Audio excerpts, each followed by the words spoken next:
আসলে কেউ আমার আপন নাই।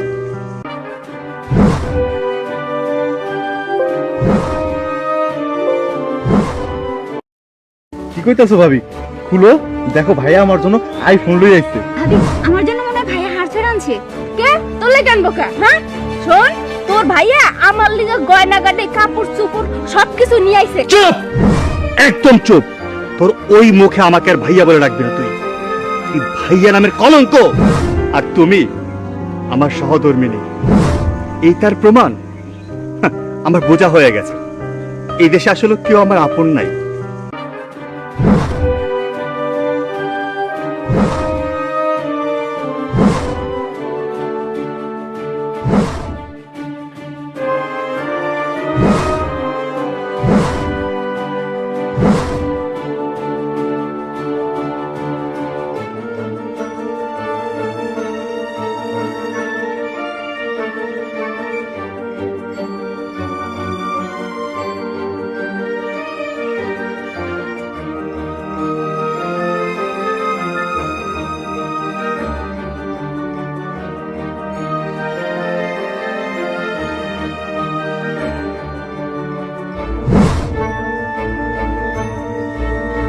ওই তো আইসা গেছে।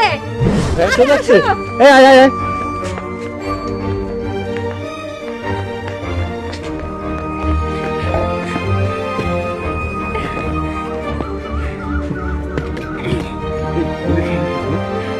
আরে অনেক কিছুই তো আনছে, লাকিস দেখা বুঝো না।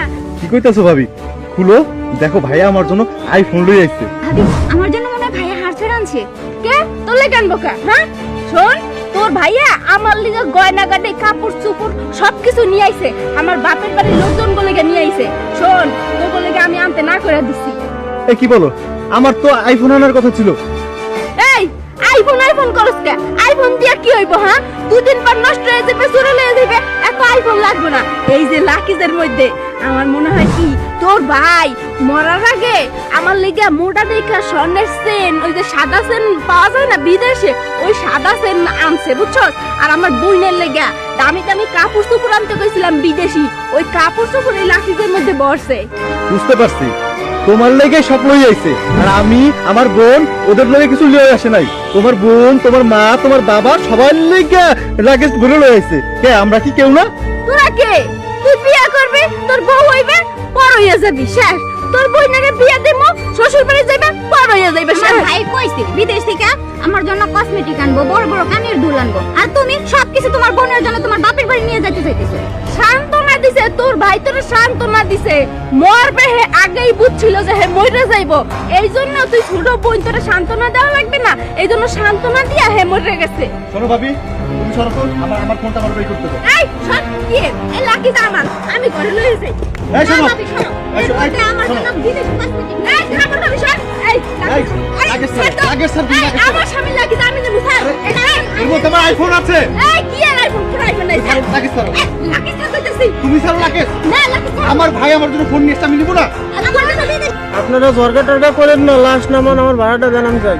ভাই আপনি ভাড়া দিব, দাঁড়ান আমার আইফোনটা কিনে নিবি। ভাই স্যার তো আচ্ছা দাঁড়া, আগে লাশ নামাই তারপরে টাকা করব।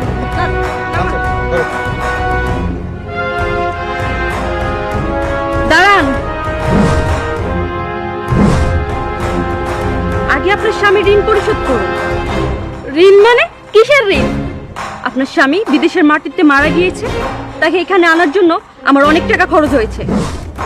আপনার স্বামীর কারণে ওখানে আরেকজন মানুষ মারা গিয়েছিল, সেখানে আমার জরিমানা দিতে হয়েছিল 1 লক্ষ টাকা। আর আপনার স্বামীকে এখানে আনার জন্য প্লেন ভাড়া দিতে হয়েছিল 60,000 টাকা। আপনার স্বামীর লাশ ফ্রিজিং করার জন্য আরো আমার 1 লক্ষ টাকা খরচ হয়েছে। আর ওখান থেকে আনার জন্য এই পর্যন্ত আসতে আরো 40,000 টাকা খরচ হয়েছে। সব মিলে 3 লক্ষ টাকা আমার খরচ গেছে। এই টাকা আগে পরিশোধ করুন, তারপরে আপনার স্বামীর লাশ নিয়ে আপনারা কি করবেন সেটা আপনাদের ব্যক্তিগত ব্যাপার। টাকা? আমার কাছে তো কোনো টাকাই নাই, তাই না পয়সাও নাই। হ্যাঁ যখন বিদেশ গেছে তখন একটা টাকা আমাকে পাঠায় নাই। মুন্না তোর কাছে আছে? আমার কাছে তো ভাবি কোনো টাকা পয়সা নাই। এই তোর কাছে আছে? না ভাবি, আমাকে তো কেউ টাকা পয়সা দেয়ই না, কই থেকে দেবো? নাই, কারো কাছেই টাকা নাই। আসলে আমরা হইলাম জন্মগত ফকির, আমার কাছে কোনো টাকা পয়সা নাই। আপনি তো তার ছোট বোন, কম বয়সী, সে তো আপনার সব চাহিদাই পূরণ করেছে। দেখেন না কোথা থেকে ম্যানেজ করতে পারেন কিনা। তার ঋণটা পরিশোধ করে দিলেই আমি এখান থেকে চলে যাব। তারপরে আপনার ভাইয়ের লাশ নামিয়ে নিয়ে আপনারা যা খুশি তাই করতে পারেন। আপা আমি তো বাড়ির সবার ছোট, আমাকে তো কেউ কখনো টাকা পয়সা দেয়নি, আমার কাছে কোথা থেকে টাকা পয়সা থাকবে? তবে আমি যতটুকু জানতাম কম বেশি তো আপনার ভাই আপনাকে টাকা পাঠিয়েছে। না, আমার কাছে কখনো পাঠায়নি, ভাবির কাছে পাঠাইছে, ভাবিকে বলে দেখেন। আপনি তো ওনার স্ত্রী, সুখ দুঃখের সাথী। আপনি দেখেন না কোথা থেকে ম্যানেজ করতে পারেন কিনা। আমি যতটুকু জানি উনি তো সব টাকা আপনাকেই পাঠিয়েছে, তাহলে এখন বলছেন টাকা নেই।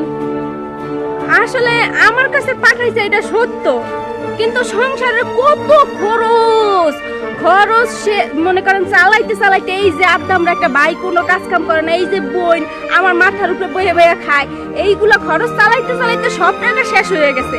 আর তাছাড়া এই যে এই লোকটার কাছে আমি কাবিনের টাকাও পাই 2 লাখ টাকা, সেইটাই তো এখন পর্যন্ত দেয় নাই। ওইটা যদি দিত তাও মনে করেন পরিশোধ করে দিতে পারতাম। আমি শুনেছি সে আপনাকে অনেক গহনা পার্সেল করে পাঠিয়েছে, সেটা বিক্রি করে তো আমাকে টাকা দিতে পারেন নাকি? গহনা গহনা পাঠায় নাই, পাঠানোর কথা ছিল, এই যে লাকিজের মধ্যে হয়তো বা থাকতে পারে, আমার মনে হয় না যে নাই। ঠিক আছে, আপনি তো তার একমাত্র আদরের ভাই, সে তো কম বেশি আপনার সব আবদার পূরণ করেছে, তাহলে টাকাটি আপনি দিন। দেখুন, আমি কোথা থেকে টাকা দেবো? আমি অনেকদিন বেকার। তাছাড়া ভাইয়া 5 লক্ষ টাকা পাঠাইছিল আমার চাকরির জন্য, ও টাকা আমি এখন ভাঙতে পারবো না। ওটা ভাঙলে আমার চাকরি হবে না। দেখেন, আপনার ভাইয়ের লাশের থেকে টাকা তো বড় হতে পারে না, তাই না? টাকাটা দিয়ে দিন, আমি চলে যাই। আর তাছাড়া মরা মানুষ বেশিক্ষণ রাখতে হয় না, যত তাড়াতাড়ি সম্ভব তার লাশ দাফন করার ব্যবস্থা করেন। সেটা অবশ্যই করবো। এতদিন টাকা পয়সা পাঠাইছে, গহনাগাটি পাঠাইছে, সেগুলো সব ভাবির কাছে আছে। আপনি ভাবিরে বলেন, আমার কাছে কোনো টাকা পয়সা নাই। আর যে টাকা আছে ওটা ভাঙলে আমি চাকরি লইতে পারবো না। আরেকবার চেষ্টা করে দেখুন না, আপনিই পারবেন। শোনেন, কোনো টাকা পয়সা দিতে পারবো না, আপনার লাশ নিয়ে যান গা, আমাকে এই লাশ দরকার নাই। আপনি এক কাজ করেন, এই লাকিসটা রাইখা যান, আর এইগুলো সব লয়ে যান। যান। কি কইতাছো ভাবি? লাশ লয়ে যাবো মানে? তোমার কাছে তো টাকা আছে আর গহনাগাটিও আছে, তুমি বিক্রি করে দাও। এই, তোর এত দরদ লাগলে তোর কাছে 5 লক্ষ টাকা আছে না? তোর ভাই যে 3 মাস আগে পাঠাইছে তোর চাকরি লেগা, ওই টাকাটা দিয়া দে। আমি অবাক হয়ে যাচ্ছি যে মানুষটা আপনাদের জন্য নিজের জীবন দিয়ে দিল, আর সেই মানুষটার লাশ নামানোর জন্য আপনাদের কারো কাছে কোনো টাকা নেই। না, নেই। আর এই জন্য নেই, ওনারা মনে করে বিদেশের মাটিতে যারা থাকে প্রবাসীদেরকে তারা মানুষ মনে করে না, তারা মনে করে একটা প্রবাসী হচ্ছে একটা টাকার মেশিন। ভাইয়া, ভাইয়া তুই বেঁচে আছো? চুপ, একদম চুপ। তোর ওই মুখে আমাকে আর ভাইয়া বলে রাখবি না। তুই তুই ভাইয়া নামের কলঙ্ক। আমাকে বলিস ভাইয়া, তুই স্বার্থের প্রয়োজন তোর আমাকে ব্যবহার করেছিস। আর তুমি তুমি না আমার বিয়ে করা বউ, আমার অর্ধাঙ্গিনী। আর তোমার সাথে না আমার জীবন মরণ সম্পর্ক। আর টাকার জন্য তুমি তোমার নিজের স্বামীকেই ভুলে গেলে। আর তুমি কি চাইছো? স্বর্ণ গয়না টাকা পয়সা। হায় রে মানুষ, তোমরা কখনোই ভাবো না একটা প্রবাসী কতটা কষ্ট করে, দিন রাত পরিশ্রম করে টাকা উপার্জন করে, শুধু তোমাদের জন্য, তোদের জন্য। তোরা সুখে থাকবি, ভালো থাকবি, সেই জন্য। তোদের মুখে দুটো আহার জোগানোর জন্য তারা দিন রাত পরিশ্রম করে, মাথার ঘাম পায়ে ফেলায়, শরীরে রক্ত পানি করে ফেলে। আর তোরা, তোদের মতো মানুষরা তাদেরকে টাকার মেশিন মনে করিস, তাই না? ছি, ধিক্কার জানে তোদের। ছি, আমি ভুল ভেবেছিলাম যে তোরা আমার আপনজন। আরে ও না হয় পরের মেয়ে, বিয়ে করে আমাকে এই বাড়িতে এসেছে। আর তুই তো আমার রক্তের ভাই, একই মায়ের পেট থেকে আমরা 2 ভাই জন্মগ্রহণ করেছি। তুই কি করে পারলি আমার সাথে বেইমানি করতে? আরে আমার টাকাই তো তোর কাছে ছিল। আমি তো তোকে 5 লক্ষ টাকা দিয়েছিলাম তোর চাকরির জন্য। চাকরিটাকে বড় মনে করলি আর টাকাটাকে আপন মনে করলি। আপনি যে রক্তের ভাই, মায়ের পেটের ভাইকে আপন মনে করলি না। তোরা কেমন ভাই বল? একটা প্রবাসী তার শেষ সময়ে তার লাশটা যখন বাড়িতে আসে, তোরা সেই লাশটাকেও গ্রহণ করতে চাস না। সারা জীবন তাদের কামাই খাইতে পারিস, তাদের টাকা দিয়ে ফুর্তি করতে পারিস, সবকিছু করতে পারিস, কিন্তু তাদের শেষ সময়টা, তাদের বিপদের সময় তোর তাদেরকে পর করে দিস। দরকার নেই, আমার দরকার নেই তোদের মতো ভাই, আমার দরকার নেই তোদের মতো বোন। যে বোন কিনা নিজের গয়নাকে আপন মনে করলো, নিজের রক্তের ভাইকে আপন মনে করলো না। আর তুমি আমার সহধর্মিনী, এই তার প্রমাণ। হাহ, আমার বোঝা হয়ে গেছে এই দেশে আসলে কেউ আমার আপন নাই। সবাই সবাই যার যার স্বার্থ খুঁজতেছে, যার যার স্বার্থটা বুঝতেছে। আমি আমি কারো আপন না। আমি যেখানে ছিলাম সেখানেই ভালো ছিলাম। আজকের পর থেকে ভাববো এই বাংলাদেশের বাড়িতে আমার কেউ নেই, কেউ নেই। ম্যাডাম, আপনাকে ধন্যবাদ। আপনি সত্যি আমার চোখ খুলে দিয়েছেন। আমি ভুল ভেবেছিলাম যে যাদের জন্য আমি অনেক কিছু করতেছি তারা আমার আপনজন, তারা আমার রক্তের, তারাই আমার সবকিছু। আমার ধারণা ভুল ছিল। চলুন আমরা আমরা চলে যাই। আর আমাকে তো তোমরা চাওনি, এই লাগেজটা চেয়েছিল তাই না? রেখে গেলাম, থাকো তোমরা। আর হ্যাঁ, আরেকটা কথা বলে যাচ্ছি, ভাবিস না, চিন্তা করিস না, আমি আবার প্রবাস চলে যাচ্ছি। সারা জীবন যা উপার্জন করব সব তোদেরকে দেব।